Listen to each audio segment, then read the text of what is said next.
সিলেট ও মৌলভীবাজারের পাহাড়ি চা বাগানের মতোই সম্ভাবনাময় উত্তরের জেলা পঞ্চগড়ের সমতলের চা শিল্প।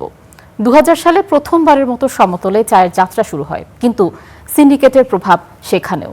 তবে সেসব বাধা কাটিয়ে এখন নতুন আশার আলো দেখছেন চা শ্রমিক ও কারখানা মালিকরা।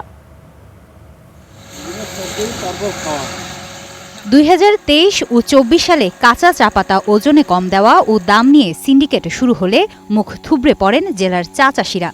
তবে জেলা প্রশাসন ও বাংলাদেশ চা বোর্ডের যৌথ তদারকিতে বাজারে শৃঙ্খলা ফিরতে শুরু করেছে চায়ের রাজধানী পঞ্চগড়ের চা বাগানগুলোতে।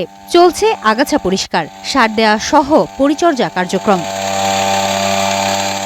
বাগান মালিকরা জানান, গেল কয়েক বছর ধরে চা চাষিরা ওজনে কম দিয়ে দাম না থাকা সহ নানা সিন্ডিকেটের শিকার হয়েছিলেন।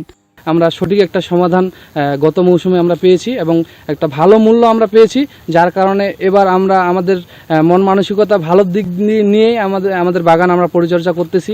চার যদি দাম ভালো থাকে তাইলে আমরা শ্রমিক এবং চা গৃহস্থ ভালো চলতে পারবো। আর যদি চার দাম না দেয় তাইলে আমরা মনে ভাতে পাবো না, চা বাগান তুলে ফেলতে হবে।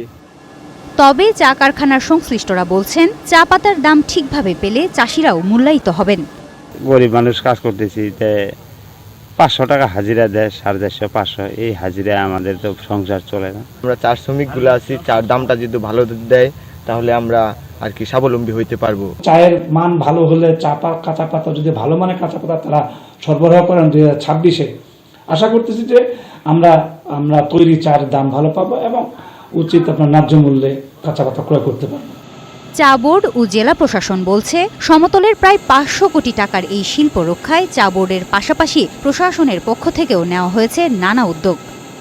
চায়ের সাথে সংশ্লিষ্ট যারা সবাই যদি তীক্ষ্ণ নজরদারি এবং আন্তরিকতার সহিত কাজ করি, তাহলে 2026 সালে এসে আমরা আরও উত্তরাঞ্চল থেকে অধিক পরিমাণে চা বাংলাদেশে উৎপাদনে যুক্ত করতে পারবো বলে আমরা আশা রাখি। চা পাতার মান রক্ষার জন্য আমরা নিয়মিত মোবাইল কোর্ট করেছি এবং জরিমানার আওতায় এনেছি, এবং যারা এর সাথে জড়িত তাদেরকে শাস্তির আওতায় এনে এই চা শিল্পটাকে একটা স্থিতিশীল অবস্থায় আমরা রেখেছি।